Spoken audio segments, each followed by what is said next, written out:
An balima kunnafoni cakɛlaw bɔlɔlɔ matrafabaw n'o ye internet ye aw ni ɲantuma aw bisimila maliweb.net ka don kibaru kɛnɛ kan.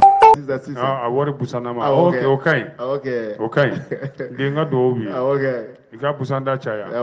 Bisimila. Bɛnkɛ. Ne ko jɔn tɔgɔ fɔlen bɛ sɔrɔsiw ka minɛnsanko la dɛ. Équipement militaire wa? Kosɛbɛ. 2 points. Naamu. Le président de l'ADEMA, le professeur Tchemo Sangare, cité dans l'affaire.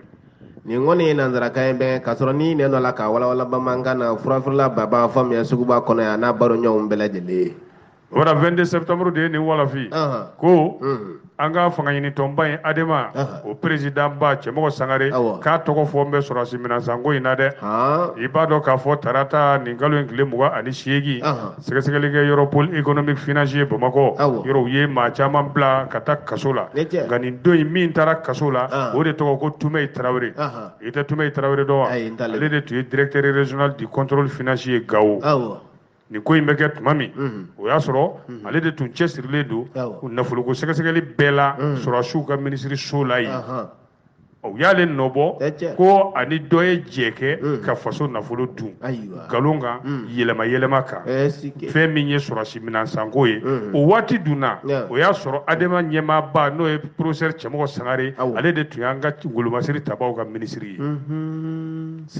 bɛ k'a faamu kɛ. N y'a faamuya. N bɛna walawala tuguni. Tumeyi Tarawele Mamada maa min don ko bɛɛ b'a dɔn I ka dɔn maa tilennen don maa kati kelen don a ye baara kɛ an ka cakɛda caman na contrôle financier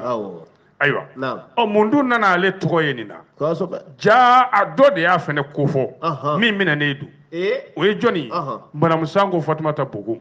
yɔrɔ ale fɛnɛ nɔbɔlen don ayiwa ale Fatumata Bogun ni nɔbɔra mun na ko a ye fɛnw de minɛli sɛbɛntiya fɛn min ma ye ɲɛ la o de ye réception fictif ye ayiwa u kɛlen k'ale ɲininka la munna e y'i bolo don papier in kɔrɔ a ko Tumeyi Tarawele de ko n k'a minɛ u ye Tumeyi wele I dun b'a dɔn sariya la fɛnw tilennen don dɛ n'i y'i bolonɔ bila min na o de y'i kungo ye dɛ e dɔrɔn de b'o kungo in ɲɛnabɔ dɔw de dabali banna ko Baba Jiji a kɛlen ko ka Tumeyi wele Madame Sango nin ka kumakan dɔrɔn kan ale ye Tumeyi wele ni ka minɛli sɛbɛn da o kan k'an ka jamana sariya dun tɛ sɔn o ma ne ka taa fɔ sa dɔrɔn o yɔrɔ tɛ gafe kɔnɔ dɛ ne ka taa fɔ sa n ko Mamada ye nin kɛ u ka sin k'e minɛ ten ka sɔrɔ u m'a sɛgɛsɛgɛ u ti bɛn Mali sariya kɔ bi komi sa ne den tɛ ye wa ne ka tiɲɛni kɛ ka boli ou bien ne den e ka tiɲɛni kɛ ka boli i b'a ko d'accord u b'i fa minɛ ne y'a mɛn k'i fa minɛna lala e tɛna na wa o tun bɛ kɛ fɔlɔ o dabilara o i b'o tɔgɔ dɔn sariya la prise d'otage o dabilara e min y'a kɛ n'u bɛ se k'i minɛ o k'i minɛ n'u tɛ se yɛrɛ u y'u kungo i fa ka foyi t'a la la responsabilité est personnelle et individuelle. C'est un grand magistrat. Magistrat. De haut niveau. Ouais, chevalier de l'ordre national de l'année du coq. L'année du coq, ne compte pas les secours. Chevalier de chevalier de l'âne et du chien. Al-Haram. Hali wuli da dɔn ka minɛ na to dumuni ko minɛ na o kɔ. Ayiwa Bamada i b'a dɔn affaire kelen o de y'a to colonel belebele fila fana bɛ dogodogonin na dɛ Abdul Wahabu Ture Mohamed Lamini Jakite olu bɛɛ tun ye nafolo baaralaw de ye ministresow la n'an k'o ma DFM directeur financier matériel voilà division finance matériel ɲɛmaaw tun ye olu ye a n'a ka danga olu minɛnen don u bɛɛ kan na bon maa minnu cɛsirilen k'u don a sugu in na sa n'o dɔ ye commandant Adama Kaba ye o n'i ka dɔn agent caman k'olu de nɔrɔkolen don sɔrɔsi minɛnko in na bon anw de ye kunnafoniw sɔrɔ cogo min ko Cɛmɔgɔ Sangare tɔgɔ o bɛ to ka poyi ka bɔ kuma in na dɛ tuma ni tuma a tɔgɔ bɛ poyi ka bɔ koyi ko fo dɔw yɛrɛ y'a ŋunuŋunu k'a fɔ ko weleli sɛbɛn dira a ma Cour suprême fɛ k'a kan ka t'i jɔ Cour suprême maaw ɲɛkɔrɔ bi alamusa in yɛrɛ la koyi bi tɛ le 30 ye n'i y'o fɔ anw ye ten Mamada fo n'i kɛra journaliste langolo ye dɛ n'o tɛ tɛ girin k'o fili fiɲɛ fɛ fɔlɔ i b'a sɛgɛsɛgɛ de est ce que a dira a ma wa n'i ye kow tugu k'a sigi sigi ɲɔgɔn na ko sa tɛ faga a kun kɔ Cɛmɔgɔ yɛrɛ ko ayi convocation ma dale ma de abe domine ko bi kale ma convocation kile so men dante men tigila wa abana ma be se ka da min ngona ko la a yɛrɛ tɔgɔ de bi ka fɔ nin ko in na ka daka a ka cakɛda la ne y'a sɔrɔ waati min na a kun ye ministre sɔrɔ su ka ministre a ka waribontigi n'a ka danga olu kɔni minɛnen do olu fila minɛnen do o dun kɛra ale ka fanga de kɔnɔna ko nka o bɛɛ n'a ta maa tɛ se k'a fɔ ko i k'a dɔn adama président ba k'a fɛnɛ sen bɛ nin ko in na wa ne ka nafolo marala ɲɛmaa n'a ka danga minɛna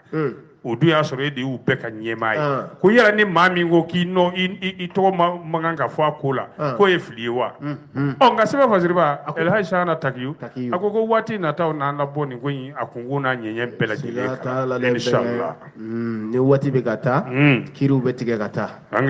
kana siga o la dɛ bɛgɛ kosɛbɛ bɛgɛ i ka nin yɛrɛ titiri ni ngala ni ɲana cogo min na n ye Orange Money n ye o kuma n ye o duwawu k'i ye yana an bɛ se o kuma juma ma o ka jan yana an bɛ se juma ma sini de ye juma ye o ka jan yana an bɛ tila don kibaru la i ka téléphone ka dɔ ko kin kin kilin kilin yana an ka tila don kibaru la wa o ka jan sisan i ka téléphone kilin kilin fo n ka don kibaru jɔ k'a lajɛ fɔlɔ dago kɛ sisan i ka don kibaru i b'a dɔn dɔw bɛ kɔrɔbɔli kɛ bamanan waliju Guinée équatoriale Pate Sibomba ale ka télé o fɛ dɛ voilà ko kin bɛgɛ ne jɔn dun kɛ bɛ ka sogɛli kɛ ngalontigɛla ye ko kuma in de bɛ yan Jayi fana y'a mɛn o e ka tɛ guerre de communication entre le Mali et la France deux points Jean-Yves Le Drian traite Choguel de menteur nin kɔni ye nanzarakan ye k'a sɔrɔ n'i y'a fɔ bamanankan na bɛnkɛ bɛɛ b'a faamu Bamada i b'a to n ka nin fɔ bamanankan na tonton Sila k'a faamu n'o tɛ maraka ka bamanankan fɔ tɛ ten n'ale y'a faamu dɔrɔn a b'a fɔ Amara Sibini siga t'a la Elhaji Abati Fofana kosɛbɛ kɔni Bamada Faransi ministre min cɛsirilen don Faransi jamana ni jamana wɛrɛ cɛ sira taama la dɛ o de filɛ k'a bɔ ko Choguel ye ngalontigɛla de ye a da cɛmancɛ la wa mun y'a bila o fɔli la n bɛna f'i ye wala le combat o de y'a fasiri Faransi ministre ta komi n y'a f'i ye cogo min Bamada k'a ye ɲɛ kelen chinois kɛ dɛ kabini sibiri don ni Choguel bɔra k'a fɔ papa baraki ko o kuma la ko Mali y'a ka yɛrɛma hɔrɔnya ta sa min ka d'an ye an b'o kɛ ko parce que ko Faransi y'an to pankolon kɔnɔ k'u cun n'an ye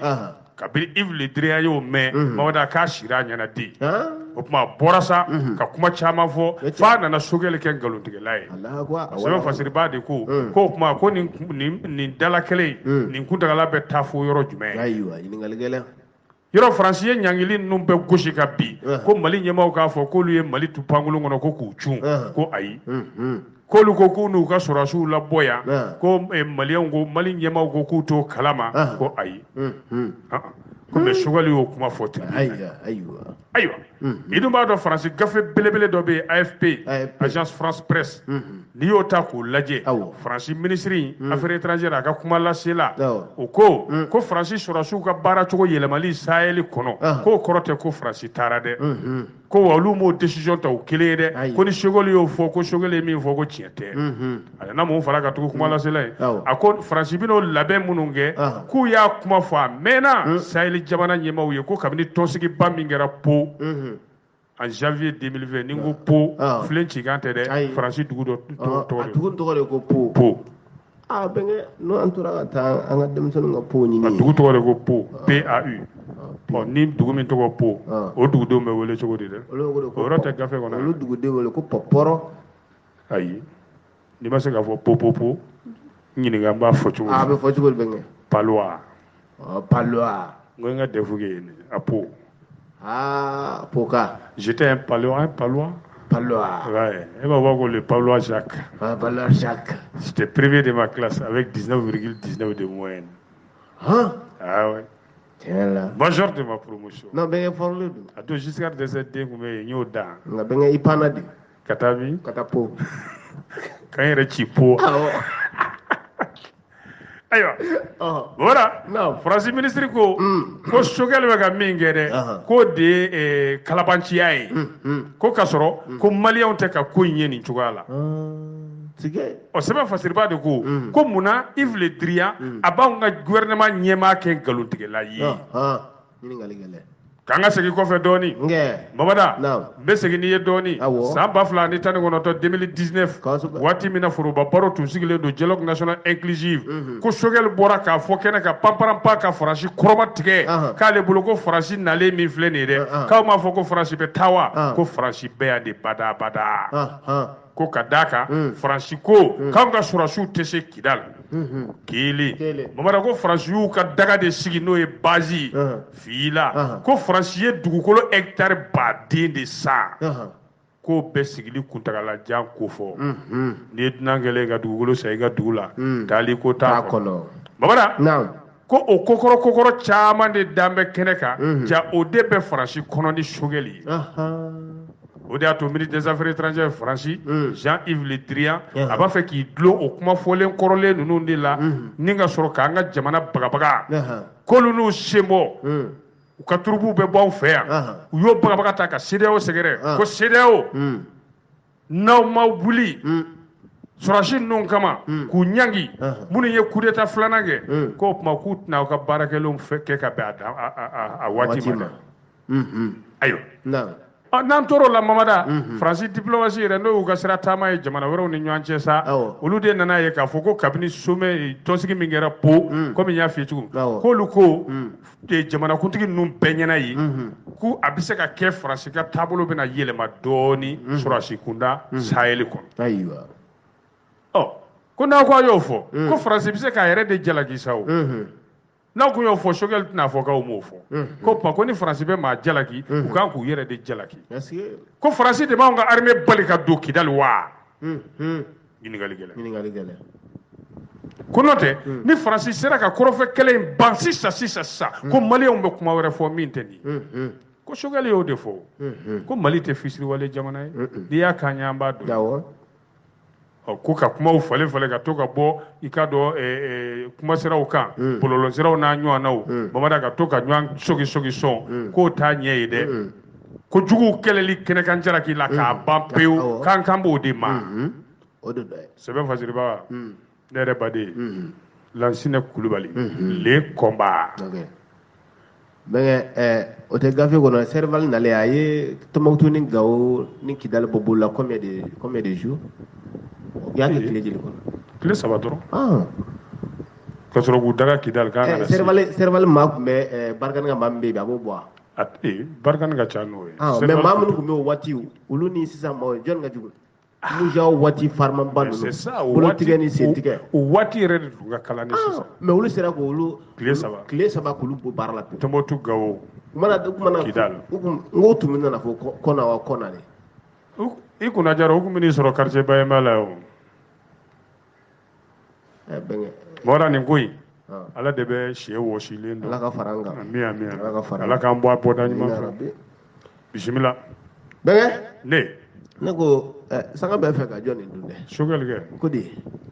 e kan tɛ transition politique in kɔnɔna ma deux points Choguel serait-il victime de son succès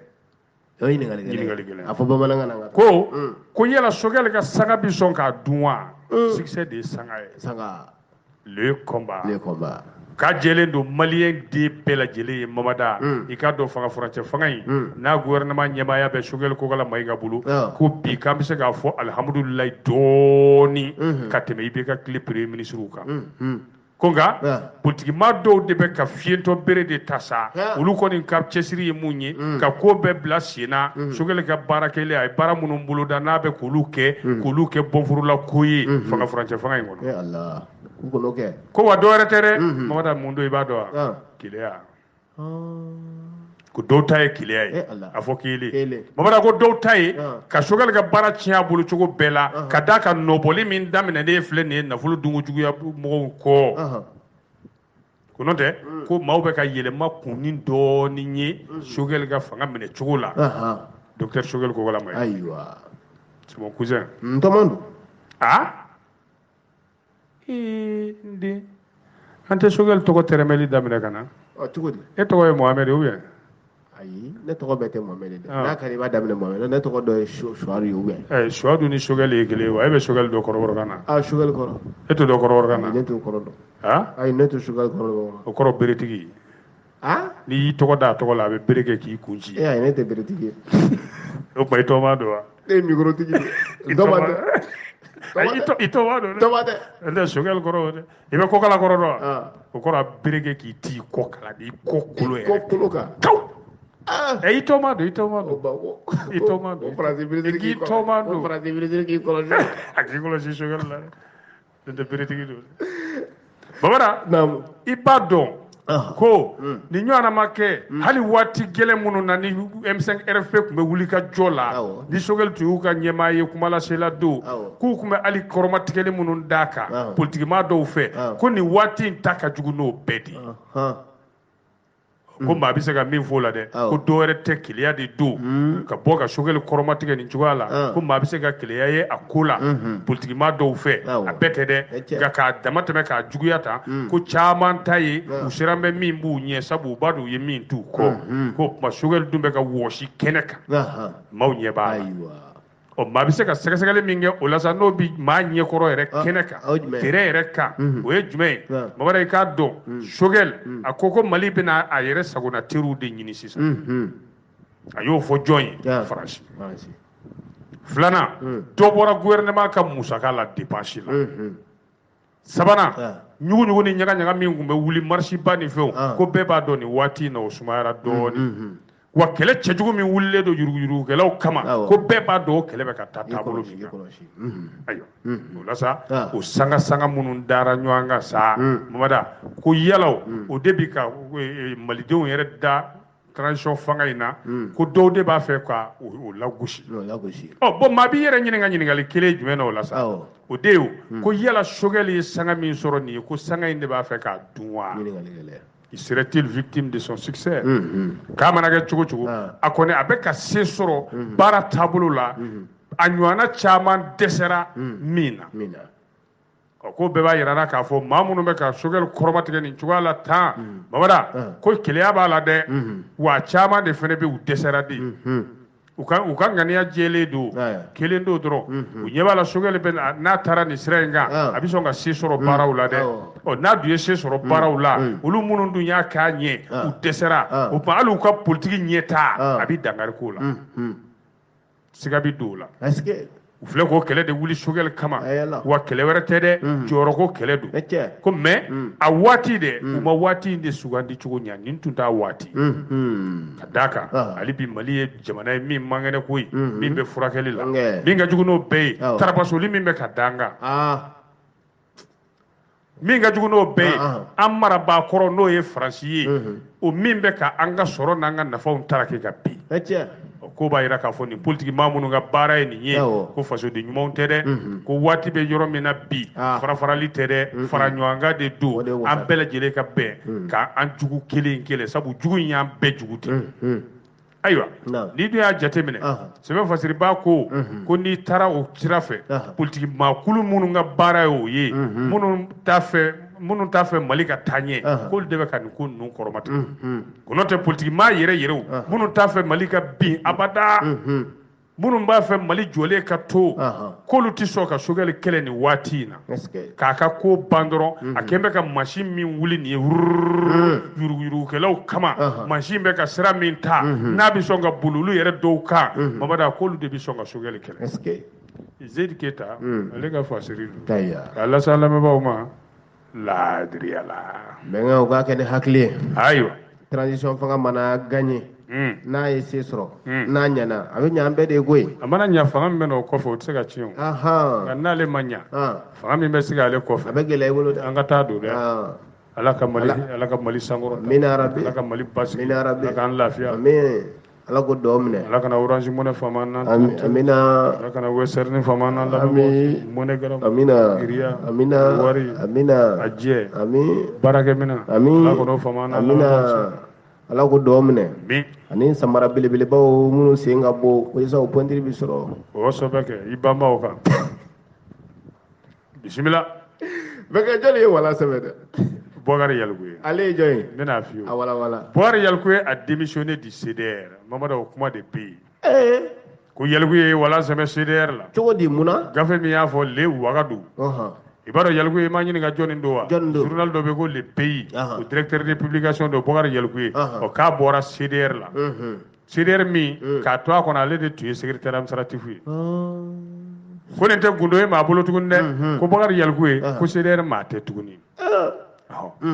ale de dun tuer secrétaire administratif e CDR la a be san chaman bo o ma gafe insano e le pays o directeur de communication no mo fi publication no mo fi wa mabara ka bora jekulu ina jekulu mi ni akumala sela bana nyema ba nyejoro o isu Mohamed Isu Bachili Araspat ko ni boli min filɛ nin sisan côté dɛ k'a labɛn n'a bolo a bi kalo bɔ a yɛrɛ masurunamaw Yalgu yɛrɛ masurunama ye min mɛn olu journal Wagadu olu de sera Bakar Yalgu ma ka kuma in fɔ a y'a dangɛnɛmaya il a confirmé l'information a yɛrɛ k'a fɔ ale démissionnera ka da a yɛrɛ n'a hakilinaw de kan journal Le Pays ale y'o directeur de publication ale bɔra CDR la ani maama kɛlɛ ani maama fɔ ɲɔgɔn kɔ ko ale Arasa ale y'a bonya da Arasa kan a bɛna bɔ a n'a tɔndenw bɛɛ lajɛlen Bakar Yalgu ko ale waati min kɛ CDR kɔnɔ a kɛra waati ye a ti ɲinɛ minnu kɔ abada ale ni CDR tɔndenw ye waati minnu tila ɲɔgɔn cɛ ale ti ɲinɛ o kɔ dɛ journal Le Pays directeur de publication a yɛrɛ k'a fɔ kun min y'a to ale bɔra a masurunama dɔw y'a fɔ dɛ ko a bɔra de k'i ɲɛsin a ka baara yɛrɛ ma ko sabu imprimerie n'o ye gafe dilan ye sɛbɛn dilan mansinw a y'olu sɔrɔ a b'a fɛ k'a ka baara yɛrɛ k'a la bonya n'o ye média groupe média ye k'a bonya ka taa fɛ o la sa k'a tun tɛ se k'o baara ninnu kɛ k'a to CDR kɔnɔ ko y'a bɔkunba yɛrɛ ayiwa o la sa a ka cakɛda yɛrɛ a bɛna baarabolo kura min da nin ko ni CDR tɛ taa ɲɔgɔn fɛ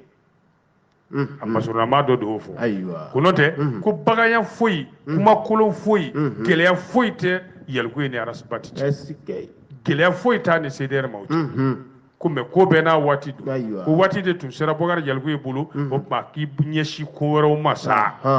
an ye min ɲininka o ye min sɔrɔ ka fɔ o de ye Cheikh Bugunta Sise ale ka fasiri don ne ko jɔn donna kaso la dɛ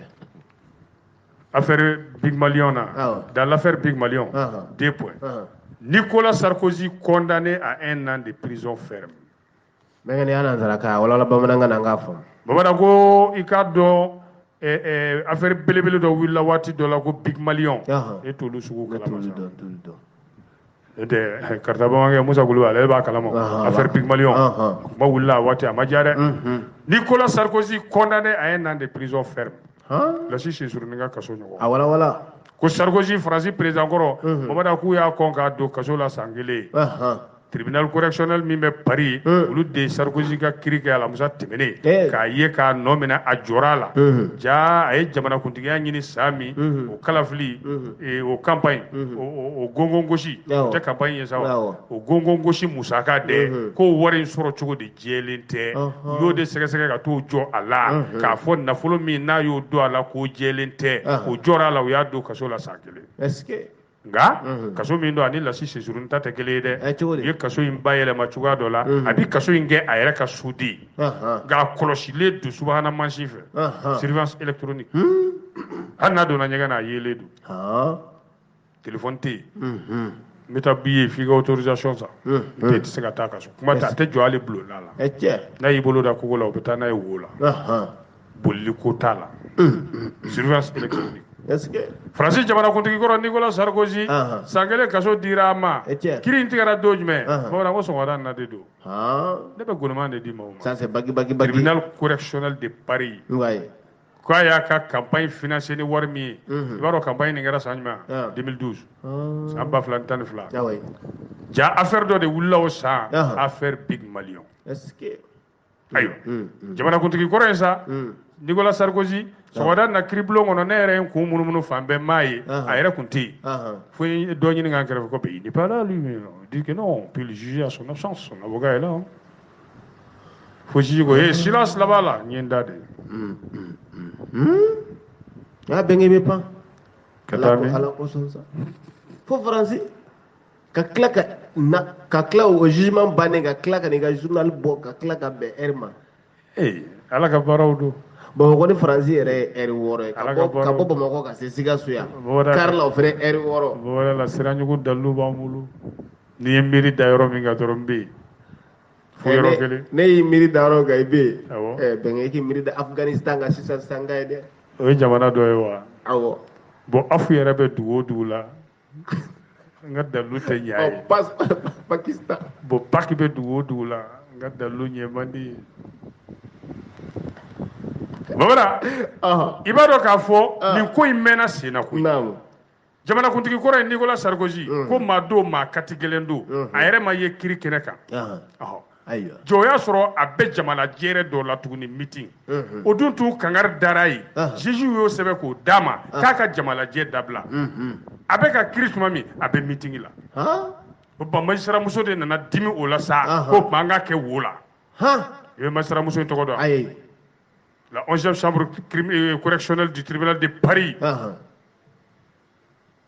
b'a magistrat muso tɔgɔ dɔn. N'an sera an bɛ foli ne yɛrɛ ba b'a fɔ ne jaabi. Ale de ye magistrat ye. Magistrat 11e tribunal Paris correctionnel. Madame Djabi b'a fɔ ne jaabi. Assisté par Caroline Viguier.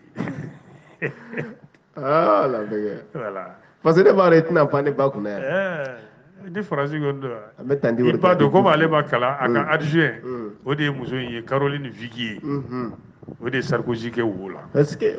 ko sabu nin t'a siɲɛ fɔlɔ ye a b'i yɛrɛ kɛ cɛbɔ ye candidat ka campagne kɛ magistrat muso k'an ye kangari da ye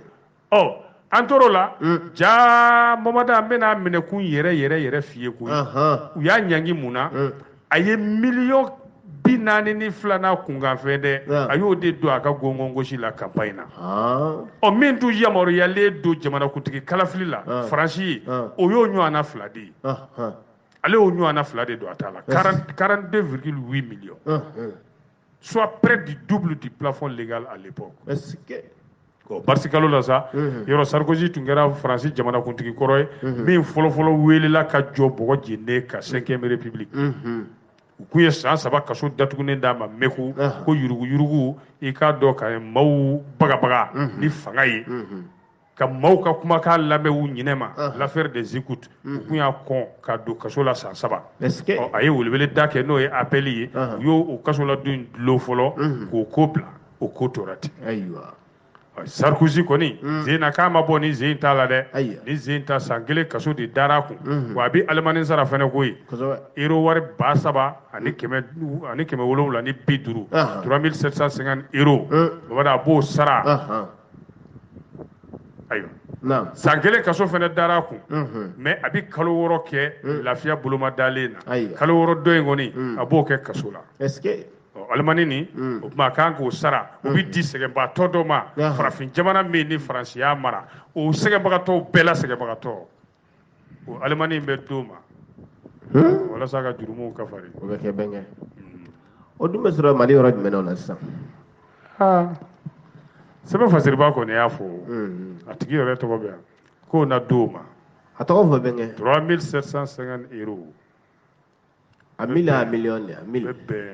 1000 3750 o bɛ bɛn miliyɔn 2 ni tilanan kunkanfɛn ma CFA la koko di sɛgɛnbagatɔ in ma sɛbɛn fasiriba m'a tɔgɔ fɔ dɛ a ko arajo baarakɛla don a y'a si bɛɛ kɛ a bɛ arajo baara de la ka maaw kunnafoni bɛɛ lajɛlen nisɔndiyalen don o ko n'a y'a sɔrɔ min ka d'a ye a n'a d'a den ma ni wari in sɔrɔli ka di den ye ko ni wari sɔrɔli man d'a ye k'o tuma ko Faransi wari in na to Faransi ayi bɛnkɛ n'i y'o 3 millions d'euros sɔrɔ o 3 millions francs CFA la ma sɔrɔ bɛnkɛ a bɛ ko dɔw dilan o bɛnkɛ kosɛbɛ kɛ bɛnkɛ o ko bɛ d'i ma o tɛ baasi ye n o y'i ta ye 3 millions Allah tɛ bɛrɛ ni bɔ sa bɛnkɛ i b'o minɛ ten ou bien ani 100 ni 50 ni dɔɔnin i t'o minɛ ten n n'o minɛ ten o nka n den fɛnɛ ye i wɔsili min kɛ walasa k'a sɔrɔ i cɛsiri yɛrɛ ayi ne ma foyi kɛ ne don de hali i ye ŋaniya min siri ko n k'a sɔrɔ k'o ka di yan den fɛnɛ tɛ se k'i bololankolon to fɛnɛ t'i bololankolon to a ka ɲi sa bɛnkɛ a to n k'i sɔn ayi sa a ka ɲi bɛnkɛ n'a b'e bolo kama a bɛ kuma bɛ ne bolo a bɛɛ ye kelen o bɛnkɛ n den i ka faamu de ka di n ye kojugu kungo ka ca o i y'a faamuya ni e yɛrɛ bɛ ka wari wari yɛrɛ b'e bolo i bɛ nisɔndiya yɛlɛ min n'an bɛ baro min kɛ parce que ni wari b'e bolo e bɛ nisɔndiya i bɛ dumuni san b'o dun an bɛ yaya i b'a ye tellement kunun tun ka gɛlɛn ma hali kibaruya goni ma se ka fɔ parce que a goniman bɛ ne yɛrɛ kɔ goniman fila bɛ se ka ɲɔgɔn sumaya wa kana bɔ n'a hali yɔrɔ la sa ale kɛ kunnafoni goni ma kɛ kunun o y'a sɔrɔ a goniman bɛ yan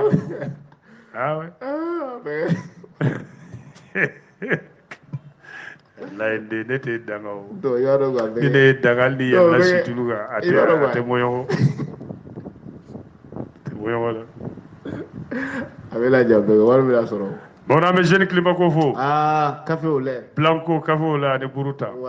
Yamadu Yamanɔgɔ an b'a fo an bɛ Sira Konate fo Kayi an jatigimuso Sira an bɛ Sira fo Kayiba Jabate Dundakili ani Bɔ Dakili n hakili bɛ Sira la dɛ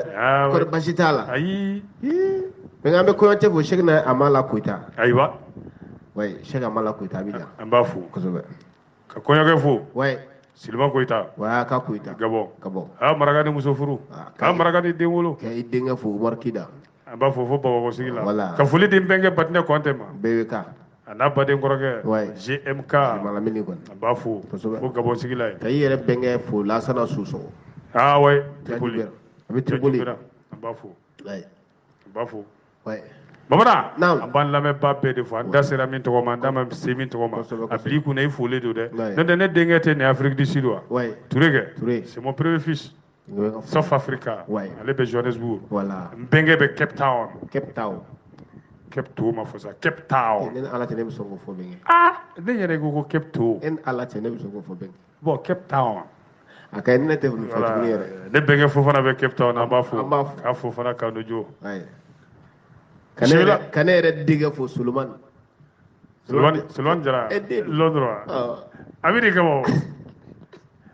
a ko n'ale donna yan don o don yɔrɔ a ka yɔrɔ nin yɔrɔ o filɛ midi nin e bɛ quartier Bayema la sirajan kelen don a filɛ midi ni Pɔnpeni da la an b'a kɔrɔkɛ fo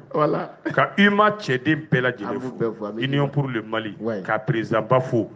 Mamadou Galajo Kamara GMC an b'a fo MGC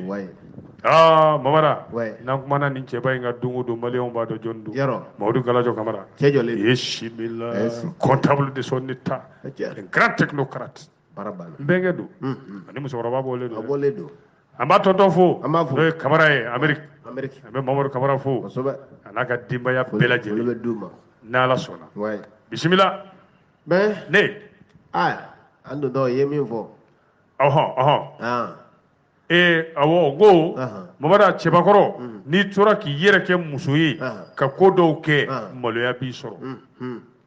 ayi i ka t'o ma nkɛ jɔn y'i yɛrɛ kɛ muso ye dɛ bɛnkɛ a ye mun de kɛ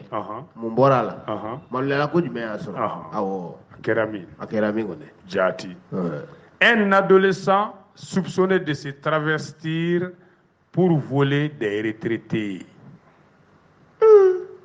bɛnkɛ e ka nin wala ta voler kɔnɔ o ye kɔnɔ ka baara ye dɛ a ye dɛ suyɛni subhanallah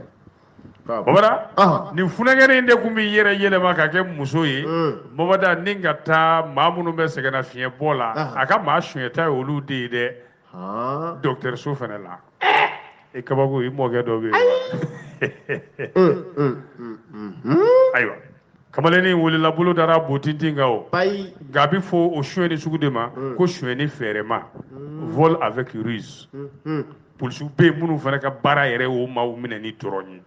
suyɛnni kun kelen bɛ yen Mamada binkani bɛ yen kɛnɛ karaba bɛ yen a diyara a ma diya n b'a suyɛn i na o tɛ lasi sɛsuru ninnu yan o bɛ yen suyɛnni fɛɛrɛlama o bɛ yen ale y'o de kɛ ayiwa o bɛ kɛ cogo di Mamada kamalen kun b'i yɛrɛ kɛ musoden ka produits bɛɛ kɛ kun bɛ dilan Mamada buguluw bɛ don dawolo in bɛ bilen i ko mɔgɔ dun Mamada ka jagoya sutiyaw don ka sinbaranin in fati a yɛrɛ taama cogo bɛ ten kataw Mamada a bɛ docteur bulusi jɛma in don sa o tuma ka tension sɛgɛsɛgɛla in don a kan na docteur ni verre jɛma don tɛ ban a bɛ verre bilanin don a ɲɛ la Mamada k'a minɛ sa banabagatɔ waritigi minnu dan bɛ yen minnu somaw bɛ se ko la olu de ka infirmier a ye a bɛna dɔrɔn ça va fari ka fusa bi bɛɛ ka furaw ta cogo la yɔrɔ o de ka di banabagatɔ ye docteur k'i occupé a la yakili ke kene no bare ya kan no no ni be ba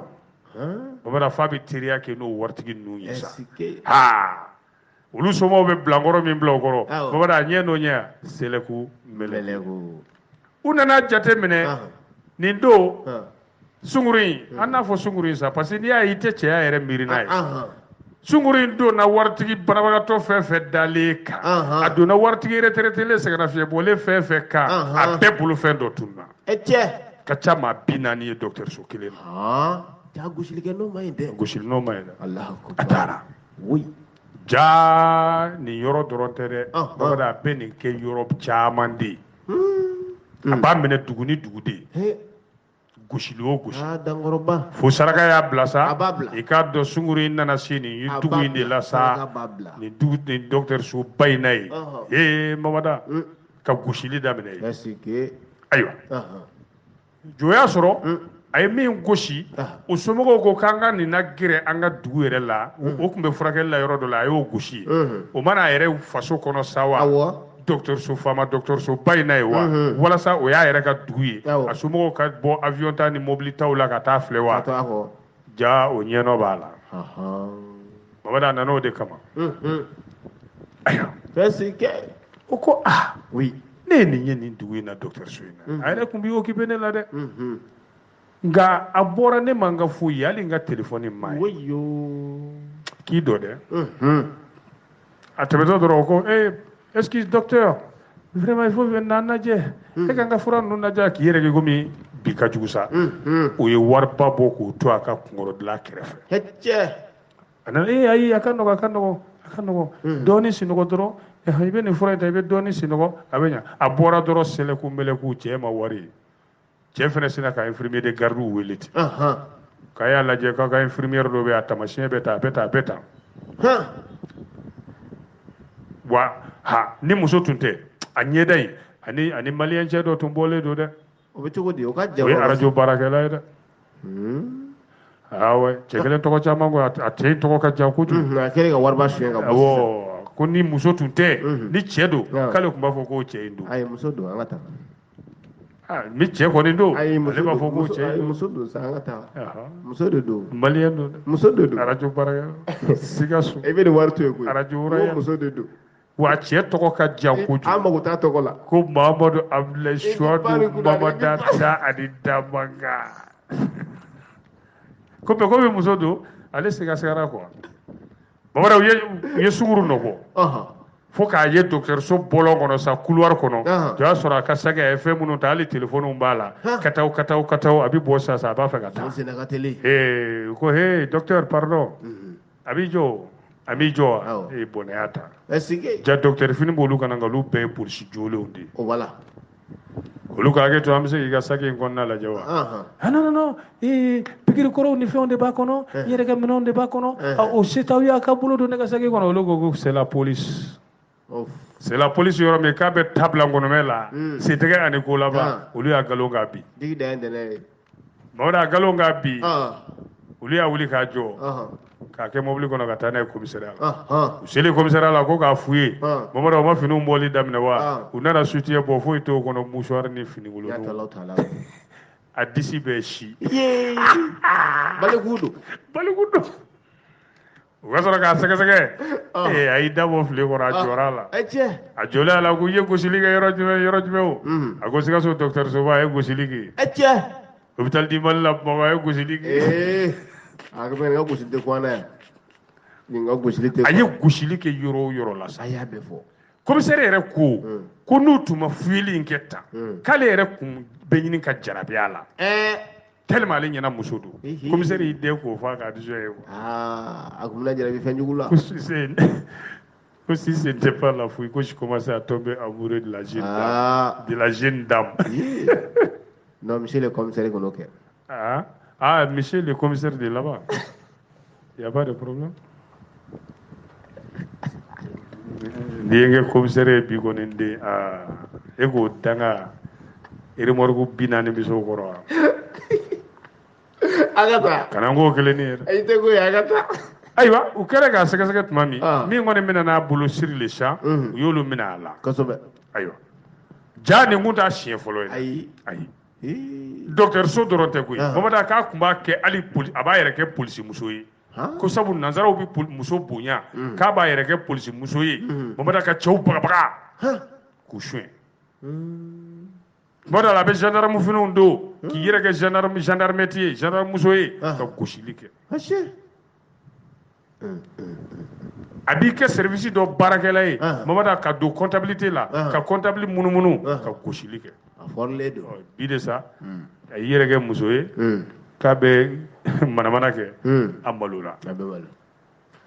bɛnkɛ digi da ye dɛnɛ a ye di bɛ dɛn zo fɛrɛ ka bon a fɛrɛ ka bon dɛ bɛnkɛ i b'a lasi sɛnsurunin ani bɔlɔ ayi dɛ Usmane Goyita chauffeur-tigi ya ko lora i sigi sa n ye mɔgɔ bila ka taa sogo sa donc n k'o ɲɛna yɛrɛ de u nana ni papier ba ye sa tulu b'o la an y'a dayɛlɛ dɔrɔn sɔ furufu ka jabaninw bɛɛ k'a la Usmane Goyita non ani Asimi Goyita ka jan ɲɔgɔn na a bɛ bɛɛ fo bɛɛ ka Goyitaw tɛ kelen a bɛ bɛɛ fo ka bɛɛ lajɛlen waleɲuman dɔn ko maaw tulo garisɛgɛ kɛra min ye o de ye nin ye bi k'a las'u ma ni Ala ma baasi kɛ dun inchallah sini nɛgɛ ɲɛ 10 n'o tana gosira an tɛ ɲɔgɔn sɔrɔ nin kɛnɛ kelen kan inchallah aw tulo garisɛgɛ kɛra kunnafoni la kumaba minnu ye maliweb.net sanfɛla la o de ye nin ye ni Ala ma an ka jɔnya jɔn an na a kan an bɛɛ kunnafoni wɛrɛw kɛnɛ kan